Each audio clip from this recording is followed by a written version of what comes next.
దేవుడు మనము సృష్టింపబడక ముందే నిన్ను ఏర్పరచుకుని నీకొక మ్యాంటిల్ ఇవ్వడానికి, పరిచర్య కవచము, ఒక అపాయింట్మెంట్ ఇవ్వడానికి దేవుడు ప్రతి ఒక్కరి గురించి, ప్రతి ఒక్కరు అనడానికి వీల్లేదు కానీ కొంతమంది గురించి ఒక ప్రణాళిక కలిగి ఉన్నాడంట. మన జాగ్రత్త గమనిస్తే ఒకసారి ఆ వర్షం చదవండి మళ్ళీ 19. ఏలియా అతని నుండి పోయిన తరువాత అతనికి షాపాతు కుమారుడైన ఎలీషా కనబడి, అక్కడ ఎలీషా ఒక పని చేస్తూ ఉన్నాడు పొలంలో. అతడు తన ముందరనున్న 12 అరకల ఎడ్ల చేత దుక్కి దున్నించుచు 12వ అరక తాను తోలుచుండెను. జాగ్రత్త గమనించాడు ఒకసారి నాశ చూడండి అందరు కూడా. ఎలీషా పొలంలో పనిచేస్తున్నాడంట. He was very rich. జాగ్రత్త గమనిస్తే వాళ్ళ తండ్రి పొలంలో పనిచేస్తున్నాడంట. వాళ్ళ తండ్రికి ఆల్రెడీ 12 జతలు ఎడ్లున్నాయి దున్నడానికి. అంత విస్తారమైన భూమి ఉంది వాళ్ళకి. మంచి వెల్ నోన్, అంటే వెల్ రిచ్ పర్సన్, సంతోషంగా బ్రతికేంత మంచి ఆస్తిపరుడే ఎలీషా. ఎప్పుడైతే ఏలియా వచ్చి ఎలీషా పైన దుప్పటి వేసి నువ్వు పరిచర్యకు నిన్ను దేవుడు పిలుస్తున్నాడు అని చెప్పినప్పుడు వెంటనే అక్కడున్న కంఫర్ట్ జోన్, ఆస్తిని అంతా కూడా వదిలిపెట్టాను అని ఉంటుంది అక్కడ. జాగ్రత్త గమనించండి, దేవుడు పరిచర్యకి ఒకరిని ఎన్నుకుంటాడా అంటే లేజీ పీపుల్ని దేవుడు ఎన్నుకోడు. లేజీగా ఉన్నవారిని దేవుడు ఎన్నుకోడు. ఆల్రెడీ ఏదో ఒక చిన్న పని చేస్తూ, ఆల్రెడీ దేవుని కొరకు వాడబడుతున్న, దేవుని కొరకు కాకపోయినా ఏదో ఒక ఉద్యోగం చేస్తూ ఉన్నవారు, కష్టపడే వారిని దేవుడు ఎన్నుకుంటా అంటే ఎప్పుడు కూడా. చాలామంది నేను పరిచర్య చేయాలి అని ఉంటుంది కానీ దేవుడు పిలుపు ఎప్పుడో వస్తుంది అని చెప్పి సైలెంట్గా ఉంటారు, ఏమి చేయకుండా. దేవుడు లేజీ పీపుల్ని ఎన్నుకోడంట పరిచర్య చేయడానికి. సోమరి వారిని ఎన్నుకోడంట దేవుడు. సోమరిగా ఉండకుండా ఏదో ఒక పని చేస్తూ ఉన్నప్పుడు దేవుడు వారిని ఎన్నుకుంటా అంట. జాగ్రత్త గమనించండి, ఇక్కడ ఏలియా చాలా ఆశీర్వాదంలో ఉన్నాడు. ఆల్రెడీ మంచి ఎడ్లున్నాయి, 12 జతలు ఎడ్లున్నాయంట వాళ్ళకి. వాళ్ళ తండ్రి ఆస్తి ఉంది, పొలం ఉంది, చాలా దున్నుకుంటూ ఉన్నాడు. నెక్స్ట్ వర్షన్ చూడండి ఒకసారి 21. అందుకతడు అతనిని విడిచి వెళ్ళి కాడి ఎడ్లను తీసి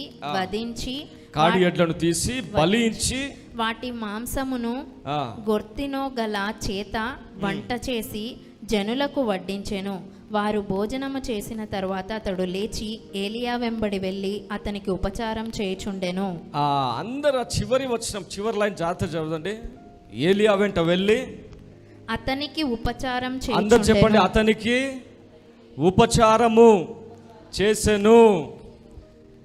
ఏలియాకి పిలుపొచ్చింది, ఎలీషాకి పిలుపొచ్చింది, దుప్పటి వేయబడింది ఆల్రెడీ, పరిచర్యకు కావలసిన దుప్పటి వేయబడింది ఆల్రెడీ. నా తర్వాత నువ్వే ప్రవక్తవి, దేవుడు నిన్ను ఎన్నుకున్నాడు ఈ జనులకు ప్రవక్తగా ఉండడానికి అని చెప్పింటాడు ఖచ్చితంగా. అయినప్పటికీ ఏం చేస్తుంది తెలుసా, వెంటనే వెళ్ళిపోయి దేవుడు నన్ను ఏర్పాటు చేసుకున్నాడు కదా అని చెప్పి తన ఆ గర్వమును అది చూపించట్లేదు. వెంటనే వెళ్ళి ఏలియా వెంట వెళ్ళి పరిచర్య చేస్తున్నాడంట. పరిచర్య చేయడం ప్రారంభిస్తున్నాడంట. మీకు తెలుసా, మనం చాలాసార్లు అంటూ ఉంటాం, వింటూ ఉంటాం, మనం ఒక టీవీలో కూడా చూస్తూ ఉంటాం. అప్పట్లో జరిగిన అద్భుతాలు ఇప్పట్లో జరగట్లేదు. అపోస్తులు చేసిన పరిచర్య ఇప్పుడు చేయట్లేదు. అప్పట్లో చనిపోయిన వాళ్ళు లేపుతూ ఉండేవాళ్ళు, రోగులు స్వస్థపడుతుండేవాళ్ళు. ఇప్పుడు అక్కడక్కడ చూస్తున్నాం, టీవీలో చూస్తున్నాం, ఎవరో కొంతమంది దైవజనులు చేయడం మనం చూస్తున్నాం. ఎందుకు ఇదంతా జరగట్లేదంటే మ్యాంటిల్ ఈజ్ సప్రెస్డ్. పరిశుద్ధాత్మదేవుడు నాతో మాట్లాడుతున్నాడు. ఆ ఒక మ్యాంటిల్ అనేది, ఆ కవచం అనేది, ఆ వంశం, ఇప్పుడు మనం అంటుంటాం కదా, ఉదాహరణకి వంశ పారంపర్యంగా వస్తున్న ఆస్తులు అంటుంటాం కదా. మ్యాంటిల్ కూడా ఒక దైవజనం తర్వాత ఇంకొక దైవజనునికి వెళ్తూ ఉంటుందంట. మోషే ఒక అభిషేకము, మ్యాంటిల్ అంటే అభిషేకం కూడా అనుకోవచ్చు. మోషే తర్వాత యెహోషువాకి ఆ ఒక మ్యాంటిల్ వెళ్ళడం జరిగింది. యెహోషువ తర్వాత మనం చూస్తున్నాం, ఎవరిని కూడా సిద్ధపరచుకోలేదు ఆయన. ఆ మ్యాంటిల్ కొనసాగలేదు. యేసు ప్రభు తర్వాత శిష్యుల మీద ఆ మ్యాంటిల్, యేసు ప్రభు ఒక అభిషేకము, యేసు ప్రభు ఒక దుప్పటి, యేసు ప్రభు ఒక పరిచర్య కొనసాగించడానికి శిష్యుల మీద ఆ మ్యాంటిల్ పడ్డట్టు మనం చూస్తున్నాం. రాను రాను ఆ మ్యాంటిల్ అనేది ముందుకు వెళ్ళకుండా సప్రెస్ అయిపోయింది. పరిశుద్ధాత్ముడు చెప్తున్నాడు నాకు. ఎందుకో తెలుసా? పరిచర్య చేయడం ఆగిపోయింది. పరిచర్య ఉపచారము చేయడం ఆగిపోయిందంట. పరిశుద్ధాత్ముడు చెప్తున్నాడు నాకు. ఎందుకు ఆ మ్యాంటిల్ ఆగిపోయింది? ఎందుకు ఈ కాలంలో అద్భుతాలు జరగట్లేదంటే మ్యాంటిల్ ఈజ్ సప్రెస్డ్. వారి మీద ఉన్న అభిషేకము, గొప్ప సేవకుల మీద ఉన్న అభిషేకం, అపోస్తుల మీద ఉన్న అభిషేకము, యేసు ప్రభు మీద ఉన్న అభిషేకము అది పాస్ అవ్వట్లేదంట. ఎందుకంటే ఉపచారము చేయడం అనేకులు మరచితిరి అని పరిశుద్ధాత్ముడు చెప్తున్నాడు. మనం చూస్తున్నాం, ఎలీషా పిలుపు వచ్చింది, కాలింగ్ వచ్చింది, సువార్త పిలుపు వచ్చింది, అయినప్పటికీ వెళ్ళి పరిచర్య చేస్తున్నాడంట. ఏలియా దగ్గర ఒక 6 సంవత్సరాలు పరిచర్య చేశాడంట. కొన్ని గ్రంథాల్లో ఉంటుంది. ఏలియా దగ్గర 6 సంవత్సరాలు పరిచర్య చేసి ఎటువంటి పరిచర్య చేసిందో తెలుసా? ఏలియా దగ్గర ఒక వాక్యం చూద్దాం. 2వ రాజులు 3వ అధ్యాయం 11వ వచనం. యెహోషువపాతు అతని ద్వారా మనము యెహోవా యొద్ద విచారణ చేయుటకు యెహోవా ప్రవక్తలలో ఒక్కడైనను ఇచ్చట లేడా ఒక రాజు అడుగుతున్నాడు అని అడిగెను. అంతటా ఇశ్రాయేలు రాజు సేవకులలో ఒకడు ఏలియా చేతుల మీద నీళ్లు పోయిచూ వచ్చిన షాపాతు కుమారుడైన ఎలీషా ఇక్కడ ఉన్నాడని చెప్పగా యెహోషువపాతు యెహోవా ఆజ్ఞ. ఏమనుంది అక్కడ? ఎలీషా గురించి ఏమనుంది అక్కడ? అందరు చెప్పాలి. ఎలీషా గురించి అక్కడ ఏం రాయబడింది? చదవండి. యెహోషువపాతు అతని ద్వారా మనము యెహోవా యొద్ద విచారణ చేయుటకు యెహోవా ప్రవక్తలలో ఒక్కడైనను ఇచ్చట లేడా అని అడిగెను. అంతటా ఇశ్రాయేలు రాజు సేవకులలో ఒకడు ఏలియా చేతుల మీద నీళ్లు పోయిచూ వచ్చిన ఏలియా చేతుల మీద నీళ్లు పోయిచూ వచ్చిన ఎలీషా అనే ప్రవక్త ఉన్నాడంట. ఈయనకేం పేరు వచ్చింది? ఏలియా చేతులకు నీళ్లు పోస్తూ. మీకు తెలుసా ఏలియా చేసిన పరిచర్య ఏంటో తెలుసా? ఎలీషా చేసిన పరిచర్య ఏంటో తెలుసా? ఏలియాకు తన ఇంట్లో ఉండి బట్టలు ఉతికేటోడు, ఇంట్లో ఉండి టాయిలెట్స్ గడిగేటోడు అంట, ఆ బాత్రూమ్లు అన్నీ గడిగి పెట్టేటోడు. తన సేవకుడైన ఏలియా బయట నుంచి వచ్చినప్పుడు చెప్పులు ఇచ్చేవాడు, బయటికి వెళ్ళేటప్పుడు చెప్పులు ఇచ్చేవాడు. బయట నుంచి వచ్చిన వెంటనే ఆ చెప్పులు తీసి పక్కన పెట్టి కాళ్ళకి చేతులకి నీళ్లు పోస్తూ ఉండేవాడంట. ఇవన్నీ కూడా తెలుసు. ఆల్రెడీ ఒక ప్రవక్తగా నేను దేవుని చేత ఎంచబడ్డాడు అని తెలుసు. నాకు ఒక పిలుపు ఉందని తెలుసు ఎలీషాకి. కానీ జాగ్రత్త గమనించండి, ఇవాళ రోజుల్లో ఉపచారము అనేది ప్రజలు మర్చిపోయారు. దేవుని సేవకునికి లేకపోతే దేవుని ఒక సంఘంలో ఉపచారము చేయడం చాలామంది మర్చిపోయారంట. గర్వం వచ్చేసింది చాలామందిలో కూడా. నేను చేయడం ఏంది, కొంచెం వాక్యం తెలిస్తే చాలు. అసలు సోర్స్ ఏంటో తెలుసా? దేవుని ఒక మ్యాంటిల్ నీ మీద కుమ్మరించబడాలంటే సర్వెంట్హుడ్ అనేది మొదటి స్టెప్ అంట. ఉపచారము, పరిచర్య, సేవకుని దగ్గర ఉండడము నేర్చుకోవడము, ఆత్మీయ తండ్రి దగ్గర తల్లి దగ్గర ఉండడము నేర్చుకోవడము వెరీ ఇంపార్టెంట్. చాలా సందర్భాల్లో కొంతమంది అంటుంటారు, ఎందుకు రీసెంట్గా ఎవరో అంటే నేను విన్నాను, ఇంట్లో దేవుని మా ఇంట్లో ఎవరో పని చేస్తుంటే ఇంట్లో పని చేయమని ఎక్కడ బైబిల్లో ఉందా అని అడిగారంట. ఎవరో దేవుని సేవకుల దగ్గర పని చేయమని బైబిల్లో ఎక్కడ ఉందా అని అడిగారంట. అనేక మంది కూడా అంటే జ్ఞానం లేక నశించిపోవడం మనం చూస్తున్నాం. నేను చూస్తున్న ఆ తరతరం ఒకసారి జాగ్రత్త గమనించండి. యేసు ప్రభు తర్వాత శిష్యులు అనేక అద్భుతాలు చేయడం వారు ప్రారంభించారు. శిష్యుల తర్వాత కొంతమంది వరకు కొన్ని ఒక 100 సంవత్సరాల వెనకాల చూసుకున్నట్లయితే గొప్ప గొప్ప దైవజనులు, స్మిత్ విగిల్స్వర్త్, సెయింట్ ప్యాట్రిక్, గొప్ప గొప్ప దైవజనులు 200 మందిని 50 మందిని చనిపోయిన వాళ్ళని లేపిన వారు ఉన్నారు. కానీ దాని తర్వాత ఎందుకు ఆ మ్యాంటిల్, ఆ ఒక అభిషేకము, ఆ మ్యాంటిల్ ఎందుకు ఆగిపోయిందంటే ఉపచారము చేయడము సంఘములో ప్రజలు మర్చిపోయారంట. కూషగాడిద వచ్చి మేషగాడిదని జడగొట్టిందంట. స్టార్టింగ్లో బాగా దేవుని సంధిలో వచ్చి సేవ చేసే వాళ్ళు ఉంటారు. తర్వాత దేవుడు ఇంకొక మాట మాట్లాడు నాతో, ఏదైనా కూడా టైం తీసుకుంటుంది, టైం పడుతుంది ఖచ్చితంగా. నీకు ఒక పిలుపు భారం ఉందంటే, దేవుని ఒక సేవ నువ్వు చేయాలనుకుంటే వెంటనే జరిగిపోదు. ప్రతిదీ కూడా ఒక ప్రాసెస్ ఉంటుందంట. దేవుడు ఇంకొక మాట నాతో మాట్లాడుతున్నాడు. గర్వము కూడా, తర్వాత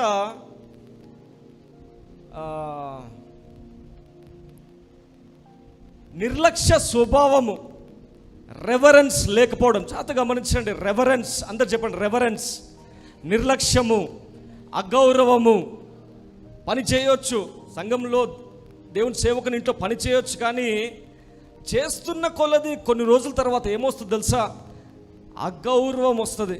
సేవకుడు అంటే నిర్లక్ష్యత, దేవుని సన్నిధి అంటే నిర్లక్ష్య స్వభావం వచ్చినప్పుడు మీకు తెలుసా, నీకు తెలియకుండానే నీ పైన రావాల్సిన అభిషేకము, మ్యాంటిల్ అనేది నువ్వు చూడకుండా జ్ఞానం లేక నశించిపోతున్నావు. నిర్లక్ష్య స్వభావము చాలా డేంజర్.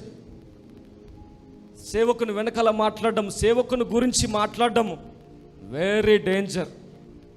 చాలా పని చేస్తుంటారు, వెరీ గుడ్, చాలా మంచి మంచి పనులు చేస్తూ అన్ని చేస్తుంటారు, కానీ కొన్ని రోజుల తర్వాత ఇందాక చెప్తున్న కూసేగాడిద మేసేగాడిదని జడగొట్టినట్టు కొంతమంది ఉంటారు.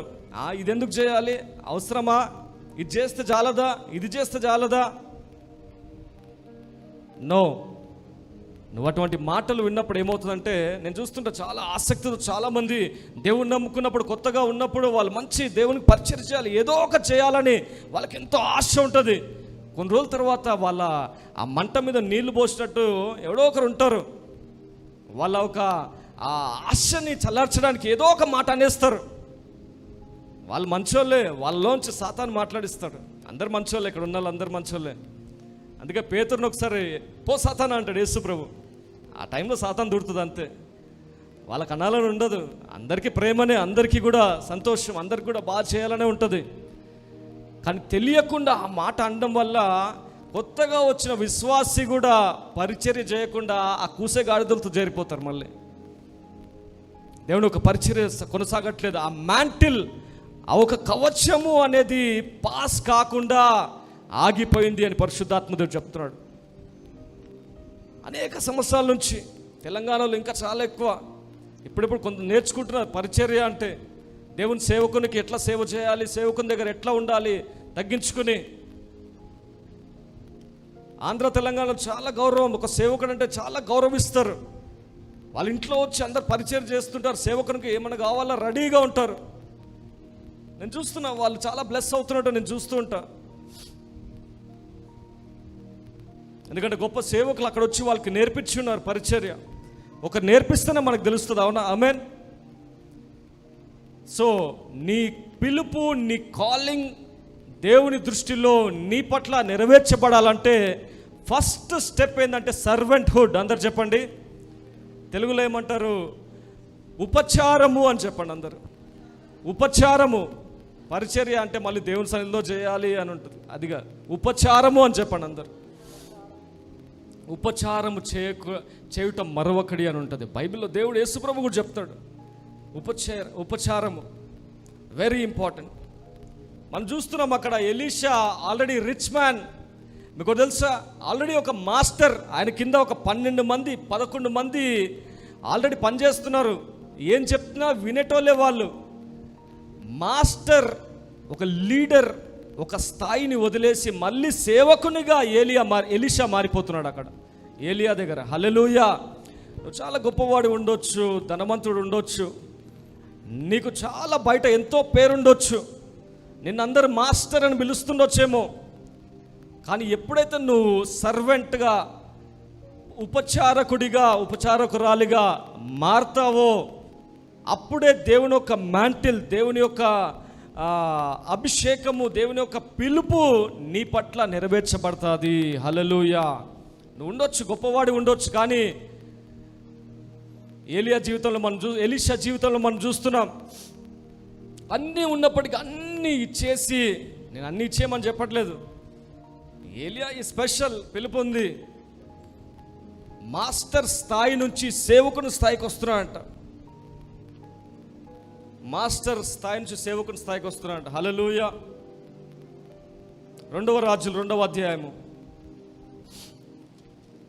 రెండవ రాజులు 2వ అధ్యాయం 12-13.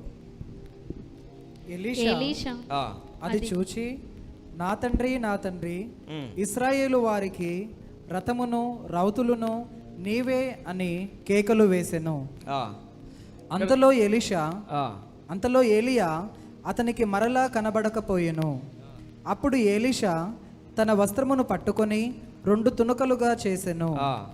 మరియు ఏలియా దుప్పటి క్రింద పడగా అతడు దాన్ని తీసుకొని యోర్దాను ఒడ్డునకు వచ్చి నిలచి ఒంటి మీద నుండి క్రింద పడిన ఆ దుప్పటిని పట్టుకొని నీటి మీద కొట్టి, ఏలియా యొక్క దేవుడైన యెహోవా ఎక్కడ ఉన్నాడనెను.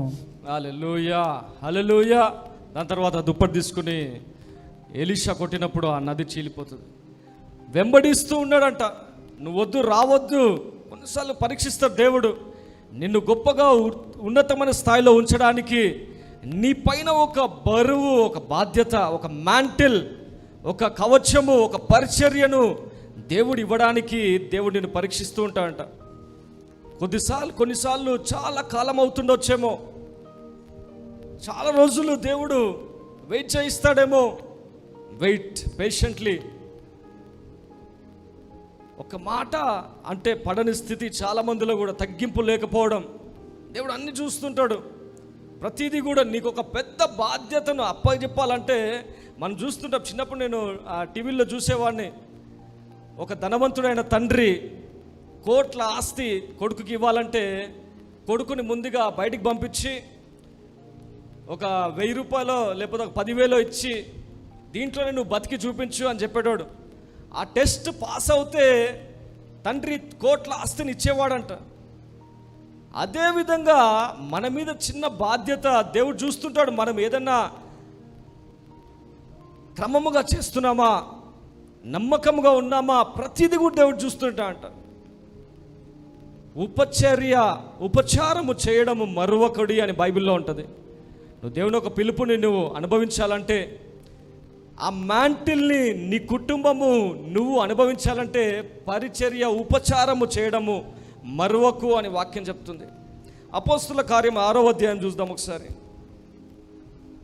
సర్వెంట్హుడ్, ఎందుకు ఉపచర్య చేయాలి, పరిచర్య ఎందుకు చేయాలి, ఉపచారం ఎందుకు చేయాలి, ఒక సేవకునికి ఎందుకు ఉపచారం చేయాలి? సంఘంలో చెప్పట్లేదు, సంఘంలో కూడా సేవకుని దగ్గర ఎందుకు ఉపచర్య చేయాలి, ఉపచారం చేయాలి. 6వ అధ్యాయం 2వ వచనం. అప్పుడు 12 అపోస్తలులు తమ యొద్దకు శిష్యుల సమూహమును పిలిచి, మేము దేవుని వాక్యం బోధించుట మాని ఆహారం పంచిపెట్టుట యుక్తము కాదు.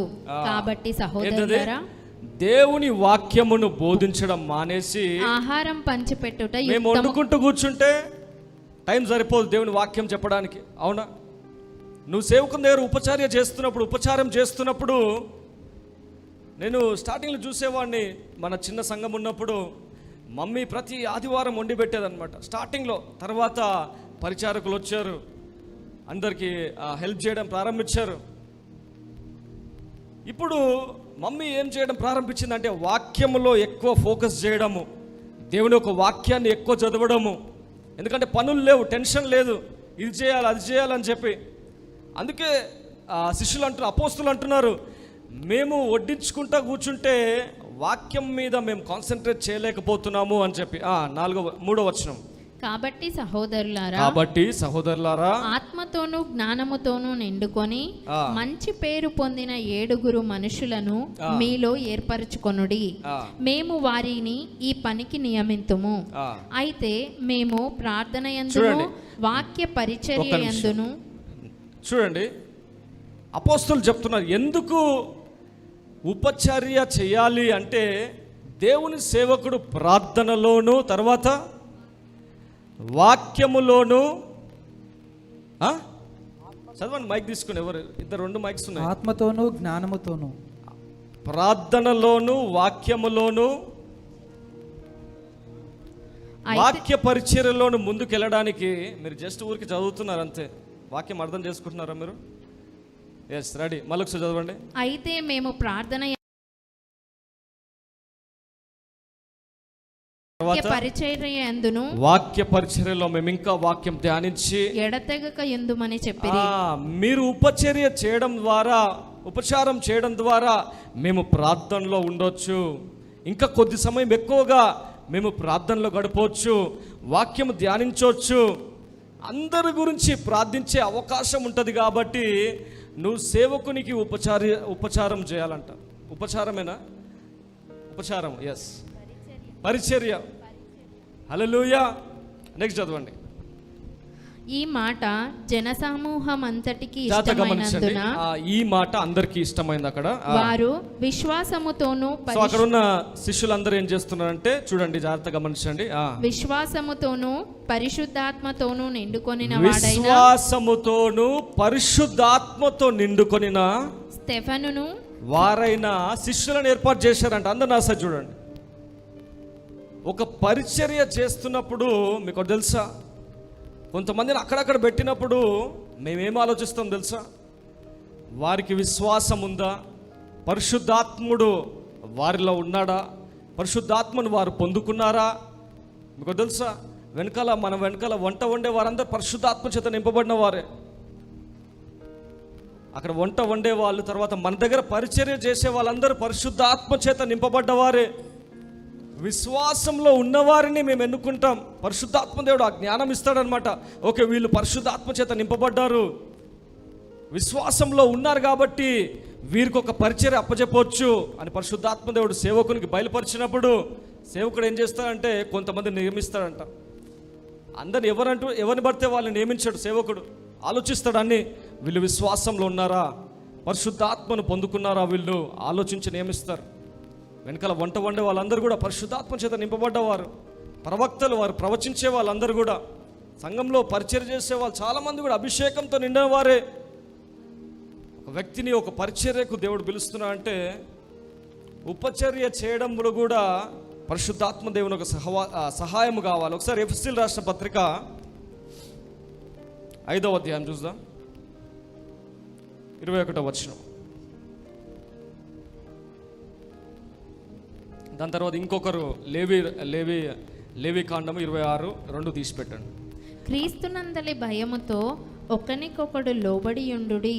క్రీస్తు ఎందలి భయముతో ఒకనికొకడు లోబడియుండుడి. చూడండి, క్రీస్తులో ఉన్న భయముతో మనం ఒకరికి లోబడి ఉండాలంట. మనం బైబిల్ ఈజ్ వెరీ క్లియర్. పరిశుద్ధాత్మదేవుడు చెప్తున్నాడు, ఎందుకు ఆ మ్యాంటిల్ సప్రెస్ అయిపోయింది, ఎందుకు అప్పట్లో జరిగిన అద్భుతాలు ఇప్పుడు జరగట్లేదు, అప్పట్లో జరిగిన సూచక కార్యములు ఇప్పుడు జరగట్లేదు అంటే మ్యాంటిల్ ఎక్కడో సప్రెస్ అయిపోయింది. ఎందుకు ఆగిపోయింది, ఎందుకు అణిచివేయబడిందంటే ఉపచారము చేయడము మర్చిపోయారంట ప్రజలందరూ కూడా. దేవుని సన్నిధిలో ఎవరికి వారు గర్వం వచ్చేసింది. నేనే చేశాను, నేను ఆల్రెడీ డబ్బున్నోడిని కదా, నేను ఆల్రెడీ, లేకపోతే నాకు మంచి పేరుంది కదా, ఎవరైనా చూస్తే ఏమనుకుంటారు, వేరే వాళ్ళు చూస్తే ఏమనుకుంటారు. ఒక సాతాను ఒక తెలియకుండానే వారిలో ఒక గర్వం ప్రవేశించింది.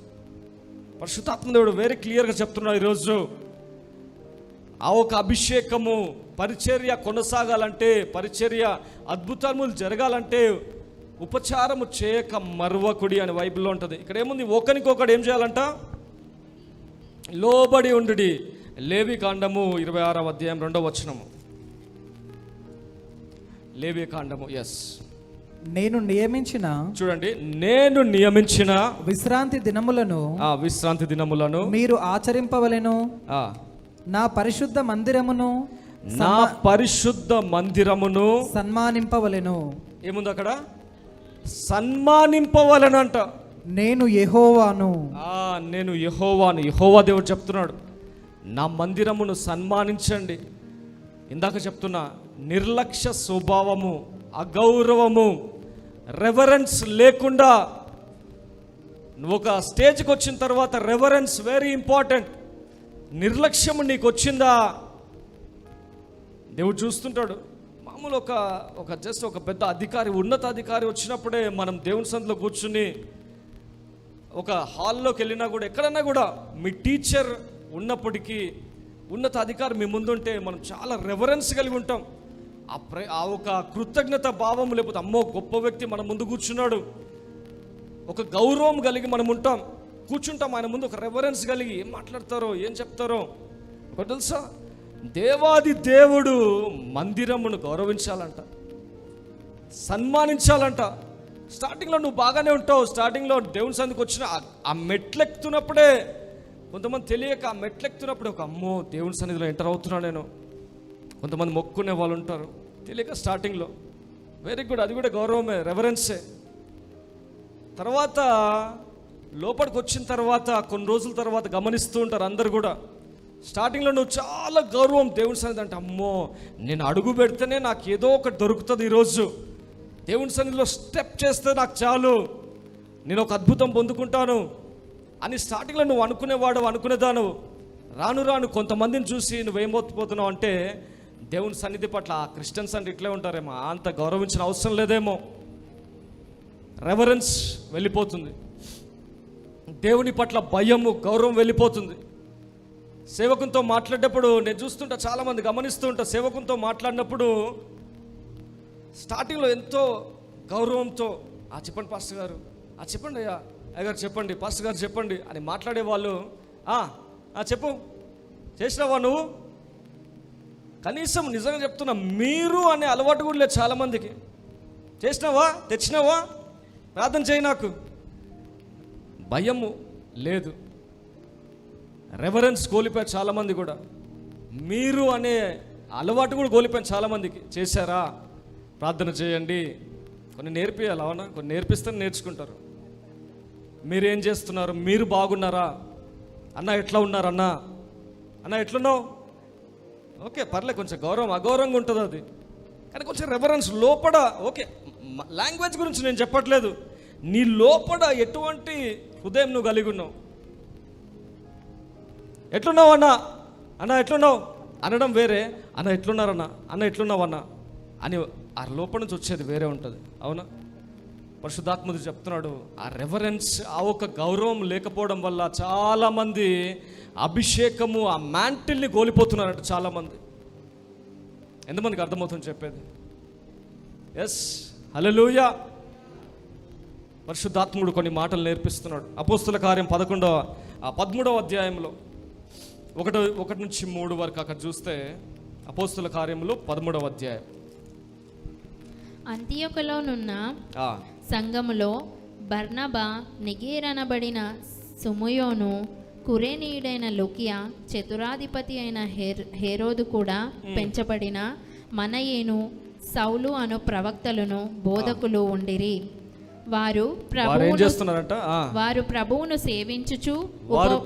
ప్రభువును సేవించుచు ఉపవాసము చేయుచుండగా, ఉపవాసం చేస్తున్నారంట, కనిపెడుతున్నారు వారందరూ కూడా. పరిశుద్ధాత్మ, చూడండి, పరిశుద్ధాత్ముడు నేను బర్నబాను సౌలును పిలిచిన పని కొరకు వారిని నాకు ప్రత్యేకపరచుడని వారితో చెప్పాను. హల్లెలూయా. అప్పుడు వారు ప్రత్యేకపరిచి ప్రార్థన చేసి పంపిస్తారు. తెలుసా, అపోస్తులు వీళ్ళందరూ కూడా ఉపవాసముతో, శ్రద్ధతో, బర్నబా వీళ్ళందరూ కూడా కనిపెడుతున్నారంట, ఉపవాసం చేస్తూ. దేవుని ఒక పిలుపు ఎప్పుడు వస్తుంది, నన్ను ఎప్పుడు పిలుస్తాడు పరిశుద్ధాత్మ దేవుడు, కనిపెడుతూ ఉన్నారు. ఒకరోజు నువ్వు కనిపెడుతూ ఉన్నప్పుడు పరిశుద్ధాత్మ దేవుడు సెలవిస్తాడంట, నువ్వు వెళ్ళు, పరిచర్యకు వెళ్ళు అని చెప్తాడంట. హల్లెలూయా. శిష్యులు కూడా కనిపెట్టినట్టు మనం చూస్తున్నాం. నీ అపాయింట్మెంట్ కోసం నువ్వు వెయిట్ చేయి, నీ పరిచర్య, ఆ మ్యాంటిల్, నీ అపాయింట్మెంట్ కోసం నువ్వు వెయిట్ చేయి. దేవుని పిలుపు, ఒక చిన్న ఉదాహరణ చెప్తా. దేవుడు నన్ను ఎట్లా పరిచర్యకు పిలుచుకున్నాడు, లేకపోతే నా కొరకు ఒక మ్యాంటిల్, లేకపోతే ఒక దుప్పటి, ఒక పరిచర్య సిద్ధపాటు చేయబడింది అని ఎట్లా నువ్వు తెలుసుకుంటావంటే, సింపుల్గా చెప్పాలా, సీక్రెట్ చెప్పాలా, నీ హృదయంలో దేవుని సేవ చేయాలి అనే ఒక తలంపు ఏదైతే ఉందో, దేవుడు ఆల్రెడీ నువ్వు సృష్టింపబడక ముందే ఆయన నిన్ను ఏర్పాటు చేసుకున్నాడు కాబట్టి నీకు ఆ ఫీలింగ్ కలుగుతుంది. అర్థమైంది? ఒకరికి అర్థమైంది. Thank you, God bless you sister. దేవుడు ఎప్పుడో నిన్ను ఏర్పాటు చేసుకున్నాడు, నీకెందుకు ఆ ఫీలింగ్ కలుగుతుంది, అరే నేను దేవుని కోసం సేవ చేయాలి, దేవుని కోసం పరిచర్య చేయాలని ఒక ఫీలింగ్ కలుగుతూ ఉంటుంది, నీకు ఒక ఆశ నీకు ఉంటుంది లోపల. ఎందుకు నీకు ఉందంటే, ఆల్రెడీ నీ పైన ఒక మ్యాంటిల్ని దేవుడు పెట్టాలని ఆశపడుతున్నాడు కాబట్టి. హల్లెలూయా. కానీ you need to wait for then appointment. అంటే దేవుడు ఇచ్చు సమయము కొరకు, దేవుడు నిన్ను పరిపూర్ణంగా పిలిచే సమయము కొరకు నువ్వు వెయిట్ చేస్తూ ఉండాలి, ఉపచారము చేస్తూ. ఎంతమందికి అర్థమవుతుంది?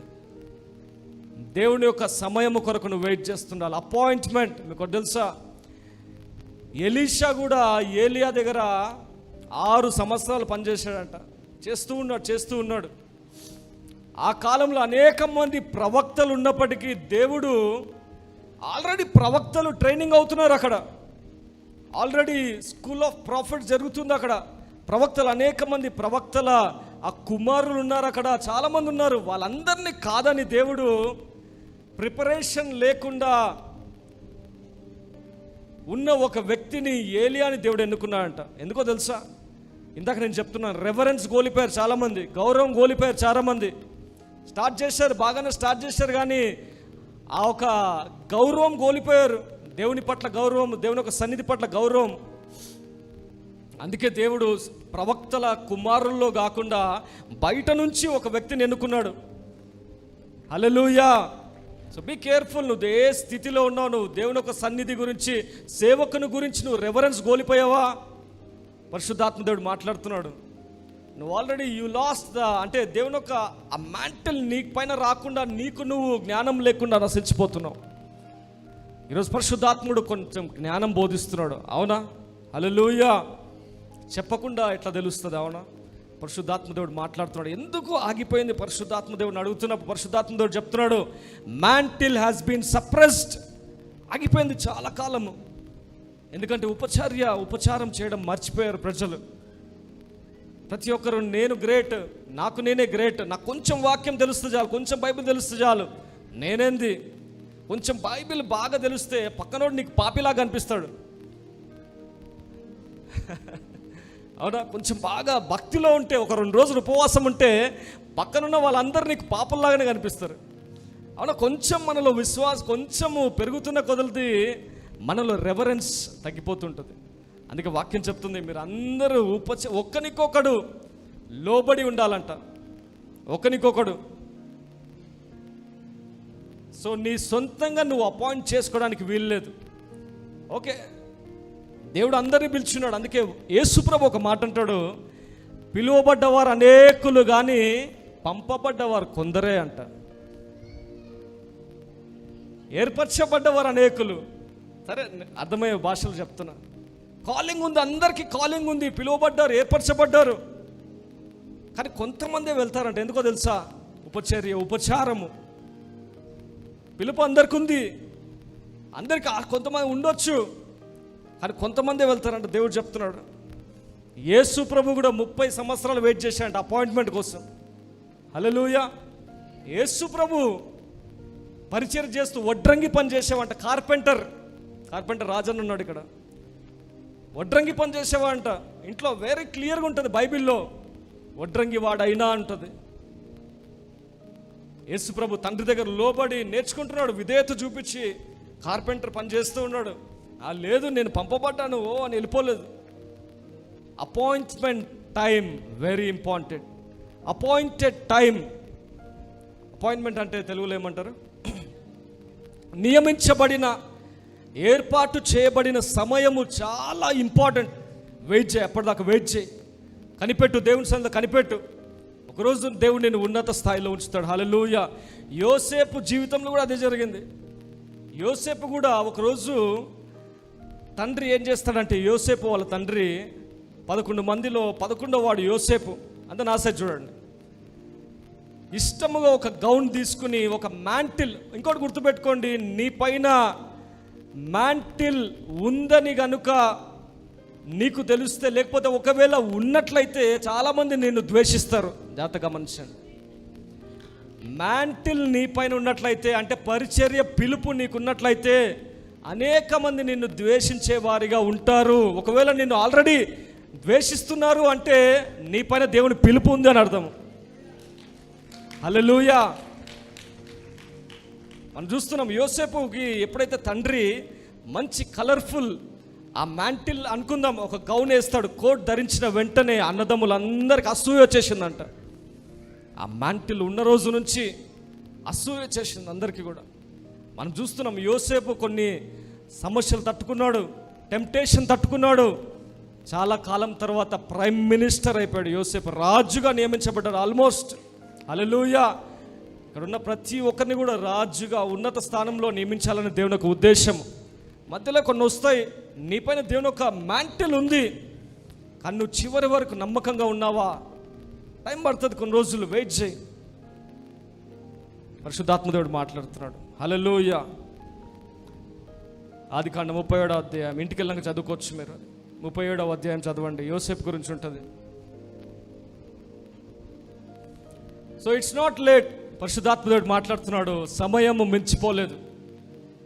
యోసేపు జీవితంలో సమయం మించిపోలేదు, ఎలీషా జీవితంలో సమయం మించిపోలేదు, ఇక్కడ కూర్చున్న మీ అందరి జీవితంలో సమయం మించిపోలేదని పరిశుద్ధాత్మదేవుడు చెప్తున్నాడు. It's not late. దేవుని ఒక పిలుపు, చాలామందికి ఆశ ఉంటుంది లోపల. ఆశ కలిగి నువ్వు ఉంటున్నావు అంటే ఆల్రెడీ దేవుడు నీ పైన ఒక మ్యాంటిల్ని పెట్టడానికి, ఒక పరిచర్యను పెట్టడానికి, ఒక పిలుపుని పెట్టడానికి, ఒక బాధ్యత పెట్టడానికి దేవుడు సిద్ధంగా ఉన్నాడు.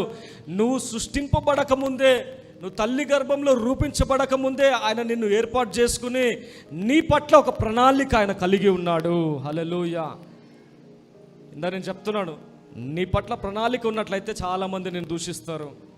నువ్వు చెయ్యని తప్పుకి నిన్ను అంటారు ఖచ్చితంగా. చాలామంది పడుతున్నారు, అవునా? చెయ్యని తప్పుకి ఎంత బాగా చేసినా తిట్లు పడుతుంటాయి, ఎంత బాగా చేసినా అర్థం చేసుకోరు చాలామంది కూడా. అంటే దేవుని ఒక పిలుపు నీ పట్ల 100% ఉన్నదని అర్థం చేసుకోండి. Hallelujah. So it is not late. ఈరోజు పరిశుద్ధాత్ముడు చెప్తున్నాడు, సమయం మించిపోలేదు. ఉపచర్య చేయడం మరొకడి అని బైబిల్లో చెప్పబడింది. ఉపచారం చేయడం మరొకడి, రెవరెన్స్. చూడండి, అక్కడ ఎలీషా తండ్రి, నా తండ్రి అంటున్నాడు. ఏలియా వెళ్ళిపోతున్న సమయంలో నా తండ్రి, నా తండ్రి అంటే ఒక తండ్రిలాగా భావించాడు ఆయన. పరిచర్య ఏదో నేను బయట వాళ్ళకి చేస్తున్నాను అనుకోలేదు. అందుకే ఆత్మీయ తల్లి తండ్రి అంటారు, అవునా? ఒక ప్రసంగం చేసి ఒక సేవకుని ఆత్మీయ తండ్రి అంటారు. అందుకే ఆత్మీయ తల్లిలాగా ఎప్పుడైతే నువ్వు గౌరవిస్తావో అప్పుడు వాళ్ళ బ్యాగులు. అందుకే నేను కొన్నిసార్లు కొంతమందిని నేను మోసుకోలేక కాదు, నా బ్యాగ్ తీసుకుని అలా పెట్టమంట. ఎందుకో తెలుసా? ఆ మ్యాంటిల్ కొంచెం వాళ్ళకు కూడా ఇంపార్ట్ అవుతుందేమో, ఆ పరిచర్యలో వాళ్ళు కూడా పాలుభాగస్తులు అవుతారేమో అని. నేను మోసుకురావడానికి నాకు ఇబ్బందిగా కాదు, అవునా? చిన్న చిన్న పనులు చెప్తుంటా, ఇది చేయి, నువ్వు వెళ్ళి ఇది చేయి అన్నప్పుడు ఆత్మదేవుడు చెప్తున్నాడు, అంత దినముల్లో అనేక మంది మీద ఆయన ఆత్మను, ఆయన మ్యాంటిల్ను కుమ్మరించబోతున్నాడు. ఎందుకంటే దేవుని యొక్క రాకడ అతి సమీపంగా ఉంది. అనేక మంది అద్భుతాలు, సూచక క్రియల ద్వారా దేవుని నామముకి మహిమ తెచ్చి దేవుని యొక్క రాజ్యము కట్టాలని ఆయన ఒక చిత్తమై ఉన్నది. So be ready. ఆల్రెడీ నువ్వు రెవరెన్స్ కోల్పోయి ఉన్నావేమో. దేవుని ఒక సేవకుని పట్ల, దేవుని ఒక సంఘం పట్ల నిర్లక్ష్య స్వభావం వచ్చిందేమో. పరిశుద్ధాత్ముడు చెప్తున్నాడు, one more chance I give you. ఈరోజు వాక్యం ద్వారా నేను మాట్లాడుతున్నాను నీతో. Reverence very important. నిర్లక్ష్య స్వభావము రాకుండా చూసుకో. హల్లెలూయా. Thank you father. తండ్రి మీకు స్తోత్రం తండ్రి. ఈరోజు మీరు మాతో ఉన్నందుకు మీకు స్తోత్రము తండ్రి. పరిశుద్ధాత్మదేవా, మీరు మాట్లాడిన మాటలు మీరు నీ ప్రజలకి మీరు బోధించి ఉన్నారు. ఈ వాక్యము వారి హృదయములో నాటబడును గాక యేసునామములో. Hallelujah. Thank you Jesus. Hallelujah. Thank you lord. Hallelujah. 2 నిమిషాలు అందరం ప్రార్థిద్దామా? ఒకసారి పరిశుద్ధాత్మ దేవుడు నాకు చిన్న ప్రేరేపణ వస్తుంది. నిజంగా ఒకసారి అడుగుదాం అందరం కూడా, నా మీద నిజంగా ఏదైనా మ్యాంటిల్ మీరు ఉంచారా? ఏదైనా పరిచర్య పిలుపు నా మీద మీరు ఇవ్వడానికి ఇష్టపడుతున్నారా తండ్రి అని ఒకసారి అందరూ అడగండి. ఒకసారి మీ హృదయాంతరంగంలో నుంచి మీకు ఒక స్వరం వినిపిస్తుంది. పరిశుద్ధాత్మదేవుడు మాట్లాడుతున్నాడు. Take your time. సమయము మించిపోలేదు. నీ శరీరంలో ప్రాణం ఉందంటే నీకు సమయం ఉన్నట్లే. Wow.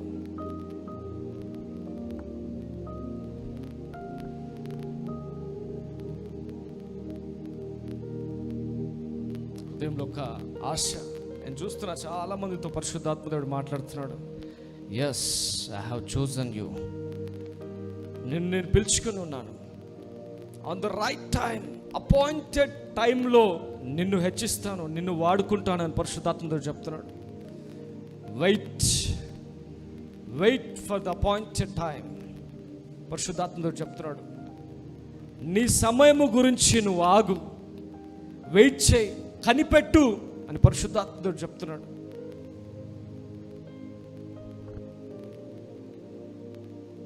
Thank you lord. Hallelujah. Thank you Jesus. Thank you lord.